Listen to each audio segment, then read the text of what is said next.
surpresa, aliás, o mundo foi pego de surpresa com com o que está acontecendo. Eu estou com os meus 2 filhos em casa aqui fazendo aula online, um de 7 anos e um de 10. Eu tô os meus 2 computadores da casa que funcionam estão com eles agora, e eu estou aqui dando uma assistência para eles em casa. Tô passeando pela casa para não atrapalhar os 2, mas a doutora Cristine trabalha com a gente, né, lá no serviço de transplante de córneas da oftalmologia da Santa Casa, e está mais do que capacitada para dar essa aula, tá, Cristine? Eu não sei se eu vou conseguir acompanhar toda a aula, nem não mas qualquer coisa me mandem Quanto tempo é a duração da aula, Cristine, mais ou eu menos? acho que dá uma meia hora. Tá bem, no final também, se eu não tiver prestado atenção, tu me manda uma mensagem no celular que eu me logo de novo e ajudo vocês aí com perguntas e respostas, tá? Que eu queria participar, mas aqui fomos pegos de surpresa, Clotilde, aqui. Tá bem, tá? Entende. Eu queria agradecer muito, então, a disponibilidade de vocês. É mais um professor, um colega que se doa, né, a essa disciplina. E muito obrigada, Cristine, por ter aceitado. Imagina, é um prazer. E nós estamos curiosos aí para saber sobre transplante de córnea. Transplante de córnea. Na verdade, a oftalmologia é praticamente um mundo à parte para muita gente, né? Então, ainda mais quando se trata de transplante. Então, eu espero ajudar vocês a entender um pouquinho melhor, então, sobre como funciona o transplante, falar um pouquinho sobre banco de córnea, né? A técnica do transplante, as indicações, enfim. Bom, vou começar aqui. Bom, o número de transplantes de córnea ele vem aumentando muito no Brasil, tá? Inclusive no Rio Grande do Sul, acho que foi no ano de 2018, a gente teve a nossa fila zerada, tá? O que foi uma vitória muito grande aqui para o nosso estado. Então, em 2019, que são os últimos dados que a gente tem completos, tá? Já que 2020 foi um ano meio atrapalhado, inclusive na contabilização dos transplantes de córnea, a gente teve quase 15 mil cirurgias, tá? E essa diminuição na lista de espera, então, que a gente vinha tendo, né, aconteceu pela crescente conscientização da população sobre a doação dos órgãos e pelo aumento da abrangência do número de banco de córneas. O banco de córneas é onde a córnea é processada e de onde a córnea ela é enviada para os hospitais onde vão ser feitos os transplantes, tá?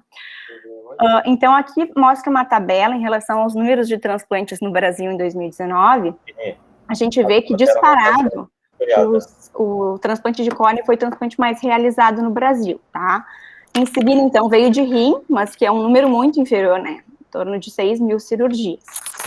E em janeiro, em 2020, né, no primeiro semestre de 2020, a gente teve uma queda muito importante nos transplantes, né? A pandemia, infelizmente, acabou impactando no número de transplantes de córnea no Brasil e no Rio Grande do Sul. E principalmente, na verdade, foram várias coisas que aconteceram para a gente ter uma diminuição no número de transplantes, mas principalmente porque logo no início, quando veio a pandemia, eles acabaram exigindo para todos os pacientes um exame de PCR para COVID negativo, e o paciente tinha que estar vivo. Então, na maioria das vezes, o paciente que morria não tinha o exame de PCR, né, ali para a gente poder fazer a captação da córnea. Caetano. Então, a gente teve uma diminuição muito grande do número de transplantes. Aqui só dados do Rio Grande do Sul, mostrando que é praticamente igual, né, em relação ao Brasil. O transplante mais realizado foi o de córnea, e em seguida o de rim. E vou falar um pouquinho, então, sobre o banco de córnea, sobre as responsabilidades e sobre como funciona. A gente, na Santa Casa, tem o nosso banco de córneas, e só por curiosidade, eu sempre, inclusive antes de começar a residência, eu sempre achava que o banco de olhos era um banco de córneas, né? Mas não, então nem todo hospital que trabalha com olhos tem um banco de córneas, tá? E na Santa Casa a gente tem o nosso banco de córneas, que inclusive os nossos residentes, eles acabam participando bastante, porque durante todo o R1, o residente auxilia nesse processo de captação das córneas, tá? Então, o banco de córneas, ele capta, processa e libera as córneas para a lista do transplante. Ele tem como função fazer a avaliação do prontuário. Muitas vezes é ele quem faz a entrevista familiar, tá? Na maioria das vezes quem faz é o próprio hospital onde ocorreu o falecimento do doador, tá? Mas quando isso não é possível, quem faz a entrevista com a família para liberar e para autorizar a doação é o banco de córneas, tá? O banco de córneas também, ele faz o controle da qualidade da córnea, para ver se é uma qualidade viável para o transplante ou não. Ele mantém o contato com os hospitais, que é para onde, de onde vem, principalmente para onde vai a córnea. e tem uma relação muito importante com a Central de Transplantes do Estado. Então, o Banco de Córneas capta a córnea, mas essa córnea, ela vai para um doador e vai diretamente para a lista de espera, que quem tem essa lista é a Central de Transplantes. Bom, então, como é que funciona o fluxograma das captações, né? Então, a gente identifica um possível doador, faz a avaliação do prontuário, né, vê se o paciente não tem nenhuma contraindicação, recebe, então, faz a abordagem com o familiar, ou o pessoal do banco de córneas, ou o pessoal do hospital onde ocorreu o falecimento. Logo depois está tudo certo, então, a equipe do banco de córneas se desloca até o local, faz a coleta não só do olho, tá? Que, na verdade, quando a gente faz a coleta da córnea, a gente não coleta a córnea, a gente faz a enucleação, a gente faz a retirada do globo ocular inteiro, tá? E no banco de córneas que a gente vai fazer a preparação da córnea, tá? Então, se faz a coleta e logo antes se faz uma coleta de sangue, tá? Para a gente acabar excluindo alguns pacientes que tenham sorologias positivas, tá? Então, isso é super importante, que vai definir se o paciente vai ser um doador ou não. No banco de córneas, então, a gente também faz a preservação, a avaliação da córnea, e a partir daí, a córnea vai ser distribuída pela Central de Transplantes, seguindo a lista, né, que é uma lista estadual, seguindo a lista, então, de espera do transplante de córnea. Bom, isso aqui é super importante. Antigamente, inclusive, a mídia dizia, né, para o paciente colocar na carteira de identidade, eu sou o doador e tal, né, para, eventualmente, se o paciente falecesse, ele pudesse doar os seus órgãos. Hoje em dia não é mais assim. Quem autoriza a doação é o familiar do paciente. Então, é super importante a família conhecer a vontade que o paciente tem de ser doador, né, para daí poder autorizar a doação. Inclusive, se um familiar apoia a doação e o outro não apoia, o paciente não vai ser doador. Isso tem que ser uma coisa super bem esclarecida, por isso que o profissional que vai fazer a entrevista com a família tem que ter uma postura, né, sensível, tem que acolher aquela família, para a gente tentar, enfim, né, fazer com que a gente tenha mais órgãos possíveis de doação. Os familiares que na verdade definem isso, se o paciente é doador ou não, são familiares de primeiro e segundo grau. Familiares de primeiro grau são filhos, cônjuges e pais. E de segundo grau, então, seriam avós, tá? Ou irmãos. Então, não é todo familiar, na verdade, que poderia autorizar a questão da doação. Bom, então, quanto à notificação das doações, né, então, o hospital onde ocorreu o falecimento, ele informa o banco de córneas e envia um termo de consentimento e uma entrevista familiar, né, autorizada, por fax ou por e-mail para o banco de córneas. Ocorre, então, esse deslocamento da equipe, onde acontece a enucleação e a coleta de 10 ml de sangue. Lembrando que quando o paciente falece de morte encefálica, né, quando, na verdade, acontece uma doação de múltiplos órgãos, não é o pessoal do banco de córneas que é responsável por coletar o sangue, aquele sangue daí vai ser coletado pela própria equipe do hospital, tá? Então,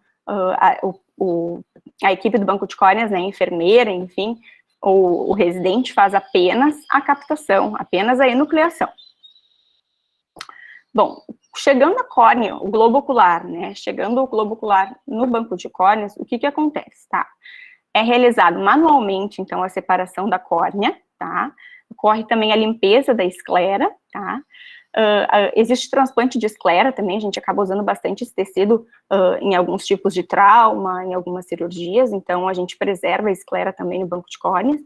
E uma coisa muito importante é que a córnea, quando ela é bem conservada no banco de córneas, ela dura até 14 dias, então a gente não tem urgência nenhuma em fazer esse transplante de córnea.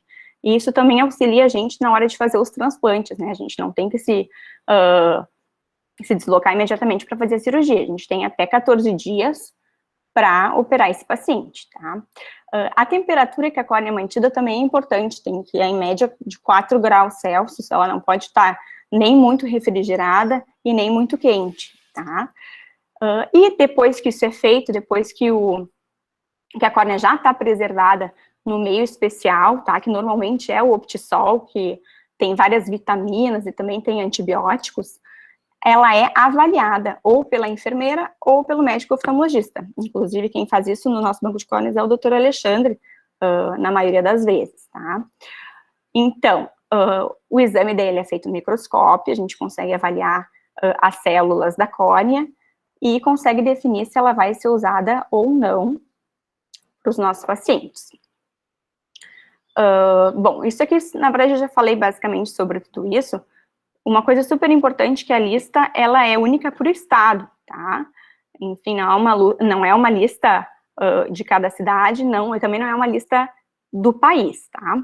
A não ser, então, os pacientes estão lá na lista e não tem como mexer nessa lista, a não ser que seja um transplante de urgência. A gente tem algumas causas clássicas para transplante de urgência, como perfurações, ou como úlceras infecciosas que não respondem bem ao tratamento clínico, que daí, claro, nesses casos, a lista daí acaba sofrendo alguma alteração, né?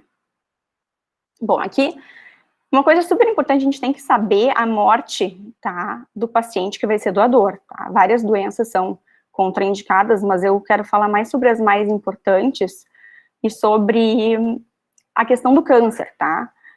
Para a doação de córneas, câncer, de uma forma geral, não é contraindicação. Então, o paciente pode falecer de câncer de pulmão, de câncer de esôfago, que não vai ser uma contraindicação. Ele pode ser doador de córnea. A não ser que a gente fale de leucemias e linfomas, tá? E também cânceres do segmento anterior do olho, tá? De conjuntiva, enfim. Então, falando aqui das contraindicações, em relação aos cânceres, tá? Linfomas e leucemias são realmente contraindicações. As encefalites e encefalopatias, de uma forma geral, também.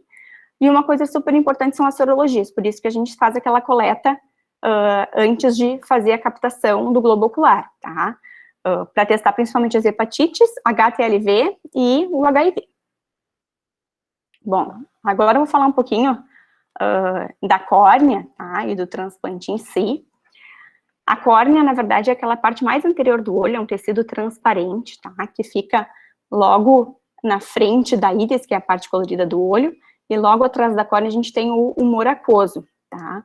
A córnea, ela tem algumas características que fazem com que a gente tenha um sucesso muito grande no transplante, tá? O índice de rejeição no transplante de córnea é considerado baixo, principalmente por ela ser avascular. Então, a córnea, ela é transparente, ela não tem vasos sanguíneos, e isso tem uma implicação muito boa no transplante de córnea, tá? Por diminuir muito o risco de rejeição.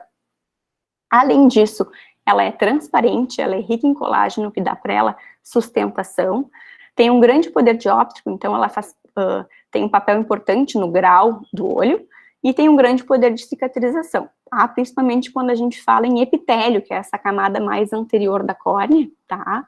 O epitélio, assim que se ele sofre algum trauma, né, se a gente acaba tendo perdas de células, ele consegue se regenerar em poucos dias, tá?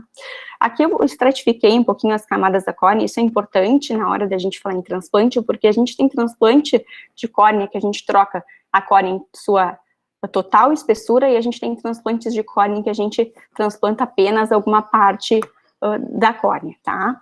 Então, a gente tem aqui o epitélio, a camada mais anterior, depois a gente tem a membrana de Baumann, que dá sustentação para esse epitélio, a gente tem o estroma, que preenche a maior parte da córnea, a gente tem logo depois a membrana de Descemet e a gente tem o endotélio, tá?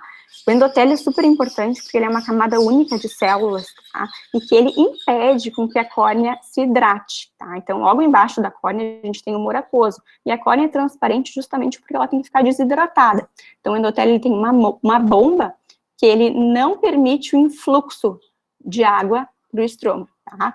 Quando isso acontece, né, por determinadas patologias, a gente tem um edema de córnea e a gente perde a capacidade de enxergar bem, já que a córnea ela acaba não ficando mais transparente.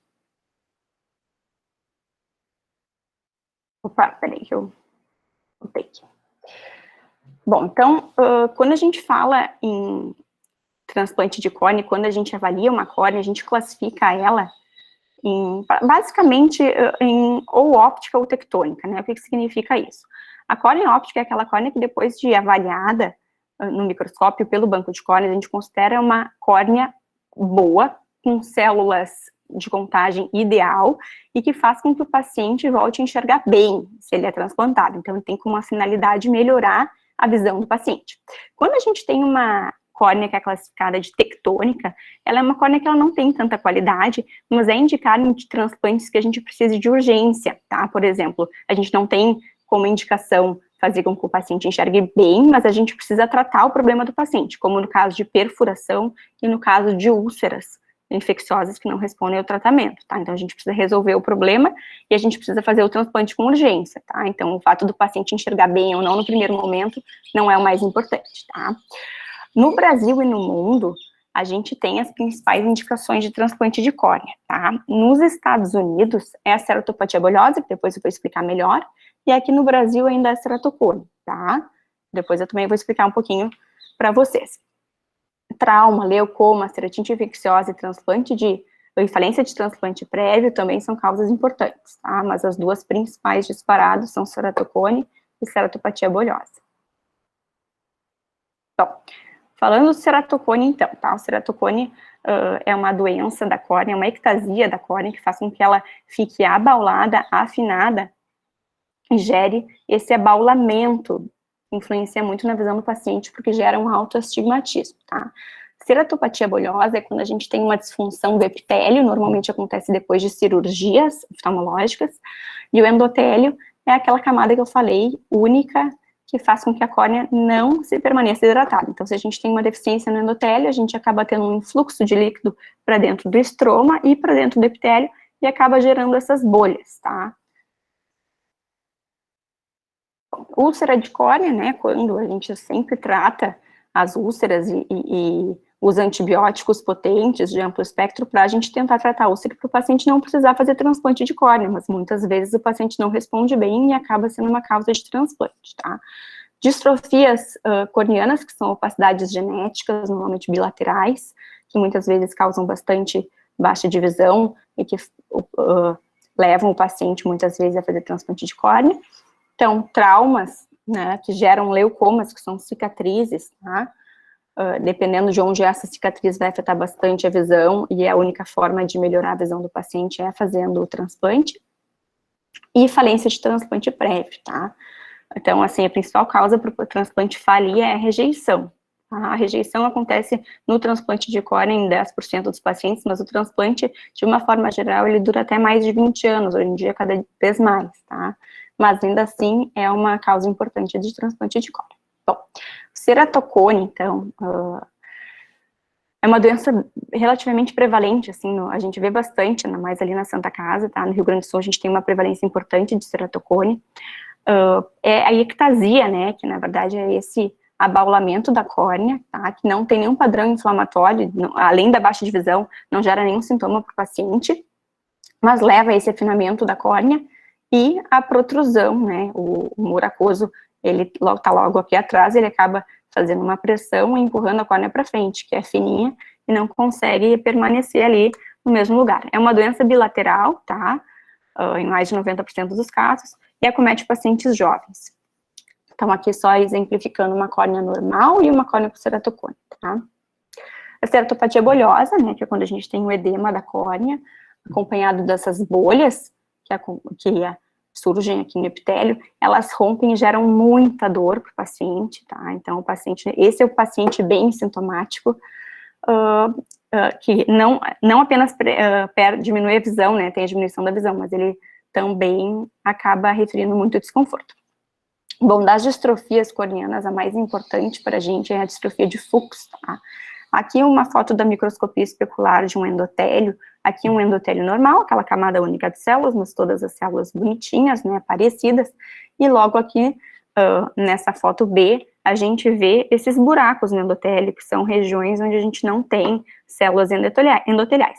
Isso vai repercutir, então, no edema de córnea, né, então a distrofia de Fuchs, ela é uma doença genética que tende a ser progressiva e afeta mulheres, tá, de uma forma geral. Os leucomas, então, que a gente tem leucomas de várias formas, e muitas vezes ele acaba não interferindo tanto na visão, dependendo da localização, né, mas um leucoma como esse aqui, a gente não tem outra forma de restabelecer a visão, a não ser com o transplante. Bom, falência do transplante, então, a principal causa é rejeição, tá, não tem outra saída para esse paciente, a não ser fazer um novo transplante. O problema é que a cada transplante que o paciente faz, o risco de rejeição e de falência é maior. Então, a gente tenta postergar o transplante de córnea ao máximo, porque se ele fizer muitos transplantes, a gente sabe que cada vez mais a gente vai ter uma chance maior de insucesso. Bom, tecnicamente falando, assim, quanto à questão cirúrgica, tá? A gente tem basicamente 2 tipos de transplante: o transplante de córnea penetrante e o transplante de córnea lamelar. O que significa isso, tá? O transplante penetrante, ele faz com que, na verdade, a gente retira a parte central da córnea em toda a sua espessura, tá? Através de um trépano, depois eu vou mostrar uma fotinho, e a gente normalmente transplanta os 8 milímetros centrais da córnea. Essa parte da córnea periférica permanece aqui, tá? E é onde a gente vai fazer as suturas com a córnea nova.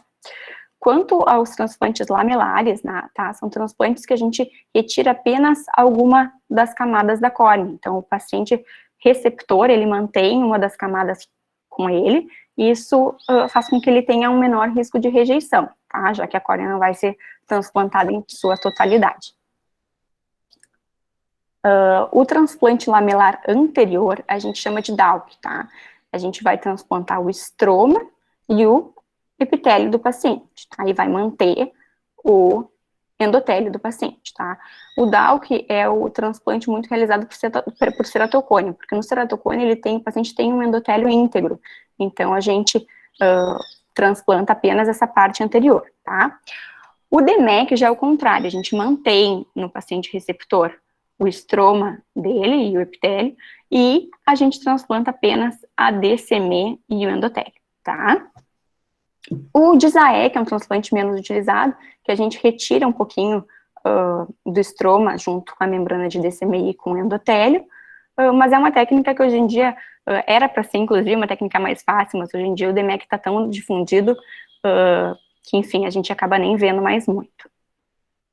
Bom, então, só para exemplificar aqui um pouquinho, né, o ceratocone é, no Brasil, a principal causa de transplantes de córnea, e, antigamente a gente fazia basicamente só transplantes penetrantes, tá, para ceratocone e para os outros tipos para as outras doenças oculares, tá, mas a gente tem migrado muito para fazer transplantes lamelares. Como eu falei, a gente tem um risco de rejeição muito menor quando a gente não transplanta a córnea inteira, tá?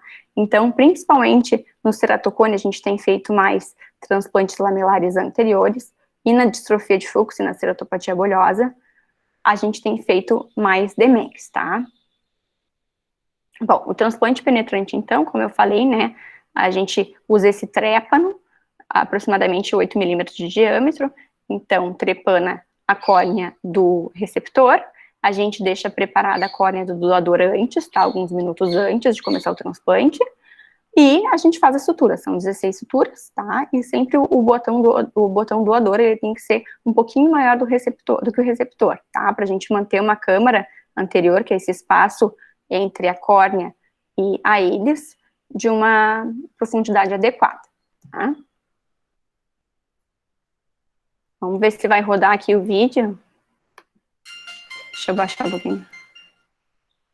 Bom, aqui então, está sendo trepanada a córnea do paciente receptor. Opa, deixa eu ver. Logo, depois de trepanada, é colocado metilcelulose, que é um viscoelástico que vai ajudar a manter a câmara enquanto é feito o corte da córnea.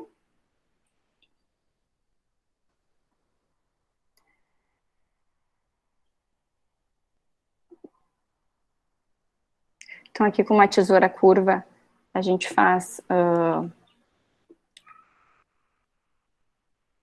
corta a córnea em 360 graus, e logo depois a gente já coloca a córnea doadora.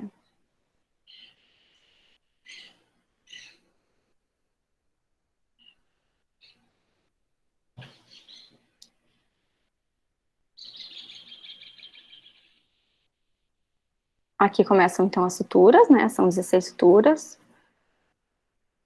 A gente costuma fazer só pontos simples mesmo.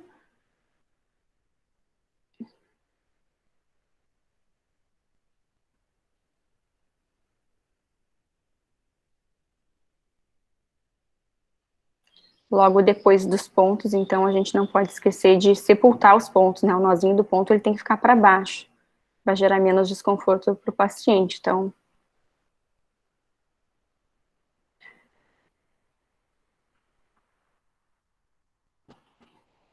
bom, aquele foi transplante penetrante, então. O DALK é um transplante em que a gente faz, né, a troca do estroma e do epitélio do paciente.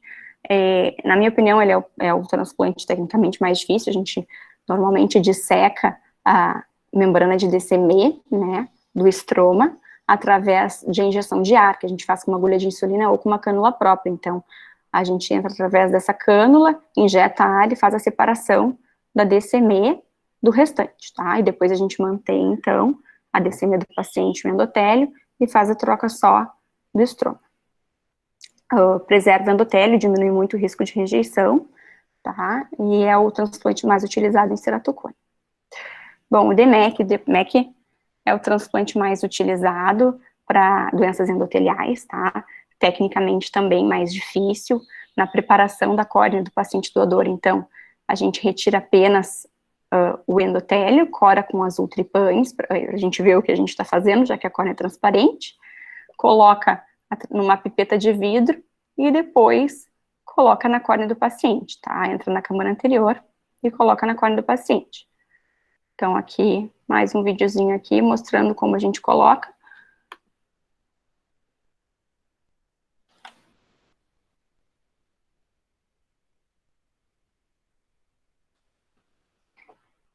A gente retira antes o endotélio do paciente, através de um CISC invertido, que é um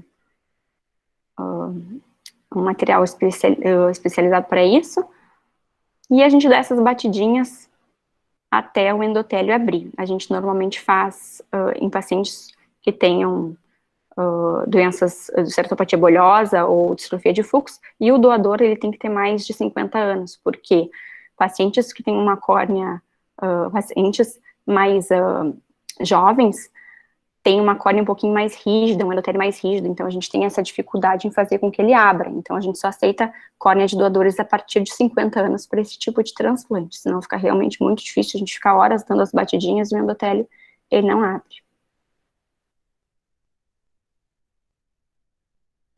Deixa eu ver se é isso. Bom, no pós-operatório, então, a gente sempre deixa para o paciente antibiótico, tá?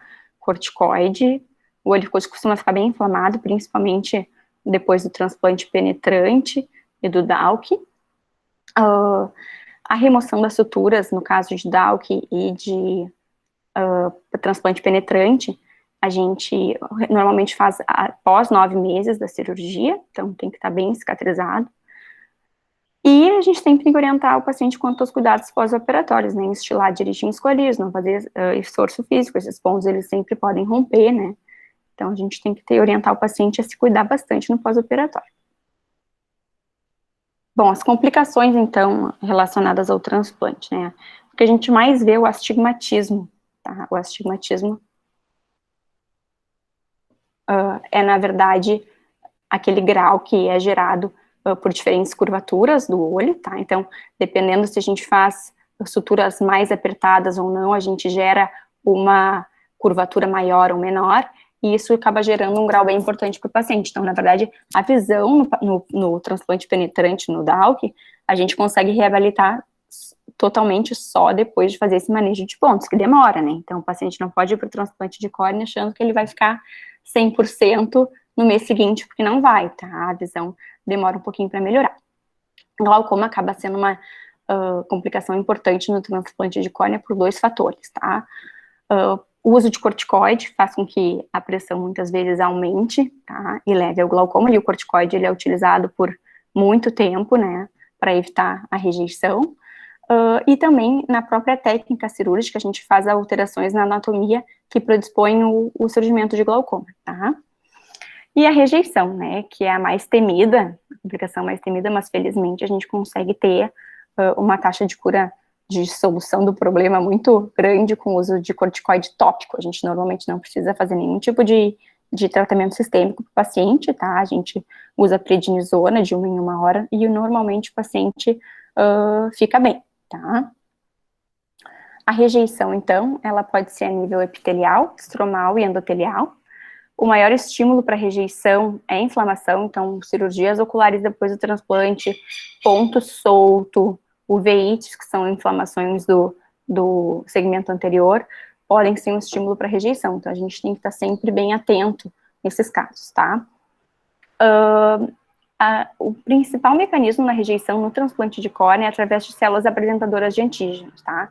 A compatibilidade ABO e HLA não é importante, tá? Tanto que a gente não faz esses testes nos pacientes que vão doar, não interessa o tipo sanguíneo do paciente doador, esse teste a gente não costuma fazer, todos os estudos não mostraram nenhuma relação com maior risco de rejeição, tá? Então isso a gente não faz, tá?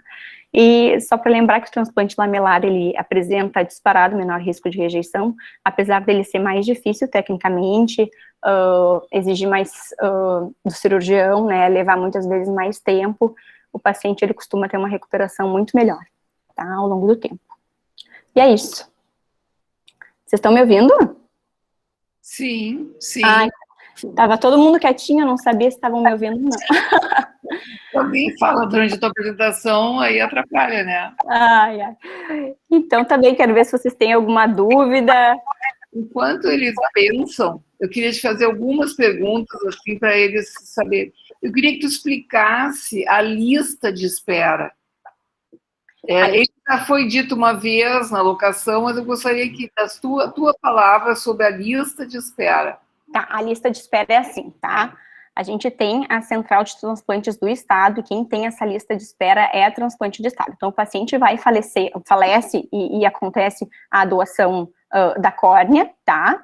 A córnea fica no banco de córnea, tá? Aquela córnea fica no banco de córnea até a central de transplantes, que é quem tem a lista, dizer exatamente para que paciente vai aquela córnea. Então, é uma lista única, tá? Que fica, na verdade, controlada, né, pela central de transplantes. O paciente que está em lista de espera, ele assina um termo de consentimento dizendo que quer o transplante, e os hospitais daí, ou enfim, o médico assistente, ele coloca o paciente naquela lista e envia diretamente os dados para a central de transplante, tá? É uma lista única de cada estado, tá? Sim. Posso complementar? Sim. E a ordem dos pacientes, a priorização é por ordem de inscrição, né? Isso é uma regra nacional, e é mais ou menos um padrão mundial, né? Diferente de outros órgãos que têm compatibilidade, gravidade, na córnea não tem isso. Porém, nós temos situações que são consideradas urgências, e aí os pacientes, então, pulam na frente na lista. E essas situações são, então, o olho perfurado, doença na córnea, infecção na córnea que não está controlada clinicamente, por exemplo, uma infecção de córnea, que está sem controle, se não for retirada a córnea, essa infecção pode tomar conta do olho inteiro, se transformar numa endoftalmite. Então, é perfuração, doença, infecção sem controle clínico, criança abaixo de 6, 7 anos, 7, né? 7 anos com lesão binocular. Uhum. Com doença binocular, quer dizer, com os dois olhos com baixa visão. Se for só um olho com baixa visão, daí não prioriza. E a decimetocele, né? Eu acho a iminência de perfuração. E também a falência de transplante em 30 dias, né? A falência de transplante e do primeiro dia até o 30º falência dia. Primária. Falência primária, exatamente. Falência primária. Que o transplante não funcionou desde o início, desde o primeiro dia até 30 dias depois da cirurgia, né? Não respondeu ao tratamento clínico, daí é priorizado também. Porque é considerado uma falha do tecido, da qualidade do tecido. Quer dizer, pode ser isso, nem sempre é. Eu queria fazer, ainda na lista, e mais uma pergunta. Porque quando a gente dá aula de alocação, a gente diz, transplante de córnea é uma fila para cinema, entra na fila. Né? E o paciente, e vocês sabem, olha, o paciente que está na frente ali, o João da Silva, é meu paciente, então ele está, em breve, ele vai ser transplantado, é mais ou menos assim, não é? Sim, sim, na verdade, a gente controla, a gente diz para os nossos pacientes que ela está demorando X tempo, porque a gente sabe que que o paciente que está recebendo a córnea hoje entrou na lista, isso a gente acompanha, entrou na lista, sei lá, hoje, no dia 2 de março de 2021, é um ano. Infelizmente, a Cristine comentou, nós tivemos uma situação gravíssima aí de parada dos transplantes, né? Os transplantes ficaram parados, até foi um exagero, né? Não compete a gente nessa aula discutir isso, mas houve um exagero, né? A Anvisa proibiu, foi uma situação que não aconteceu, por exemplo, nos Estados Unidos, onde o controle de qualidade da doação é muito, muito sério, né? Mas, e eles captam tecido como nós captamos, tecidos frescos, né? Diferente do modelo europeu, que é um pouco diferente. Eles nos impediram, nós ficamos impedidos de captar tecido de doador de coração parado durante quase toda a pandemia, porque precisávamos fazer um PCR, e esse PCR tinha que ser feito com o doador ainda com o coração batendo, né? E o nosso grande doador é o coração parado. Então, a gente ficou dependendo de múltiplos órgãos praticamente todo o ano passado, o que fez com que a nossa fila, que estava em algumas semanas, quer dizer, nem é fila, né? Para um transplante de córneas, isso não é fila, é o tempo do paciente se preparar. A gente estava numa fila zero, então, já uns 2, 3 anos, e pulamos para um ano. Um desastre. E a outra coisa que eu tenho dúvida, assim, existe várias opos, como é que vocês se organizam para retirada? Quem é a equipe que retira? São os bancos de tecidos oculares, né? São os bancos, aí nós temos... Oi? Quantos tem aqui em Porto Alegre? Nós temos em Porto Alegre o da Santa Casa, o do Hospital de Clínicas, em Caxias temos o do Pompeia e o do Hospital Geral, o de Pelotas, o de Passo Fundo, e são esses, eu acho, que estão em funcionamento. Caxias, Pelotas, Passo Fundo, Porto Alegre, exato, são esses aí. São esses bancos que fazem a retirada. Santa Maria não tem. Santa Maria não tem. Acho que Santa Maria não tinha nem transplante até um tempo atrás, estava com alguma dificuldade pontual, assim, para transplantar. Porque é importante diferenciar, né? Nós, na Santa Casa, nós temos um banco de tecidos oculares, a Santa Casa tem, mas não há vinculação nenhuma, né? A instituição pode ter um banco de tecidos oculares que distribui tecidos para o sistema e pode não fazer transplante. O Hospital Banco de Olhos em Porto Alegre faz transplante e não participa da captação. Uhum. E aí, pessoal? Eu queria fazer uma pergunta. Talvez eu tenha passado, eu não tenha pego aí na aula, mas em relação à doação, só pacientes com morte encefálica podem doar? Não. Alô? Pode falar, doutora, pode falar. Doutora. Não, qualquer paciente, né, enfim, que não tem aquelas contraindicações que eu falei, enfim, e que vão ao óbito podem doar, tá? Então, o paciente que morreu de qualquer outra coisa que não seja aquelas contraindicações, não necessariamente tenha tido a morte encefálica. Não. Ele pode ser doador. Não, a única coisa que muda pra gente, tá, é que a gente não precisa fazer a coleta de sangue, tá? Quem faz a coleta, na verdade, é o próprio hospital, né?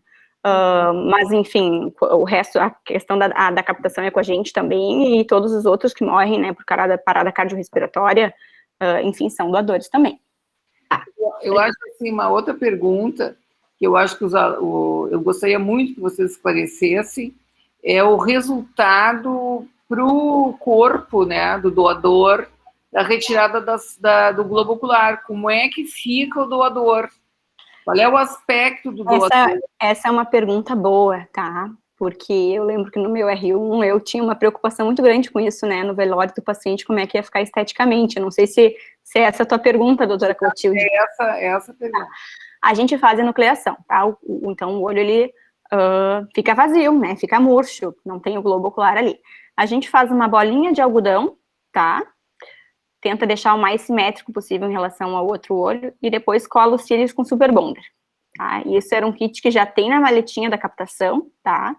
Então fica, na maioria das vezes, fica super bem. Então, ninguém consegue suspeitar, né? O paciente fica com o olho fechado, então ninguém consegue suspeitar que foi nucleado, né? A gente faz primeiro um olho, vê como ficou, e depois faz o outro. O aspecto estético, de maneira geral, é muito bom, Clotilde. O Walter, né, já fez na época que o Serviço Social da Santa Casa estava envolvido diretamente com as doações. Eles fizeram um levantamento muito interessante com alguns pegaram lá doadores de córnea do mês de fevereiro de, sei lá, 2015, agora eu não me lembro que ano foi. E eles telefonaram para essas famílias e perguntaram como é que tinha sido a experiência com a doação, inclusive esteticamente. Pouquíssimas famílias relataram que a questão estética não ficou perfeita, poucas. Mas mesmo nesses casos, eles não se arrependeram da doação, isso é uma informação interessante. Porque eventualmente sangue fica com hematoma, tá? É raro, mas pode acontecer. E aí não fica esteticamente como nós gostaríamos. Mas nesse levantamento que foi feito naquela época, essas famílias não se arrependeram da doação, isso foi muito legal. E também, assim, ó, as características do doador, que eu, por exemplo, que eu sou uma velha, experiente, eu não posso mais ser doadora, né? Qual é a data limite para doação? Pode ser doadora, assim, tu é bem jovem.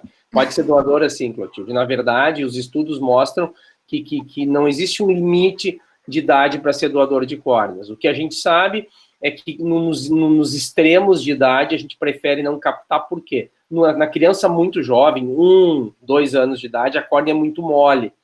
Então é um tecido difícil de lidar com ele na cirurgia de manipulação. É de difícil manipulação, nós não gostamos desse tecido, então ele não é tão adequado para a cirurgia. E o tecido do outro extremo da idade, dos mais velhos, ele é um tecido que pode, teoricamente, durar menos. Então, a gente prefere não captá-lo. Mas isso é uma questão política que é decidida em conjunto na Câmara Técnica com a Central de Transplantes, tá? Porque a chance de utilização desse tecido mais de pessoas de idade mais avançada é menor. Mas não é que não possa captar e que não vá usar. Só diminui a chance. De uma forma geral, é de 2 a 75 anos. De maneira geral. De uma forma geral, é isso. Ainda posso doar, então? Pode doar. Mesmo com 80 anos poderia doar, né? Quando tu tiver 90, tu vai poder doar, só que a chance de a gente usar esse tecido é um pouco menor, mas não quer dizer que não vai usar. É por questões econômicas, de logística, a gente preferia não ir atrás desse tecido, né? Isso se acordou assim. Muito bem. Mesmo a gente, tem uma outra dúvida. A gente que usa óculos e que tem problema de visão, não teria problema nenhum para essa doação. Não tem problema. São raras as condições que contraindicam a doação. Sabe que eu gosto de diferenciar nas aulas contraindicação da doação com contraindicação da utilização. A gente consegue utilizar para a maioria das córneas que são doadas, tá? Poucas doenças contraindicam essa utilização, tá? E doenças oculares, assim, praticamente nenhuma.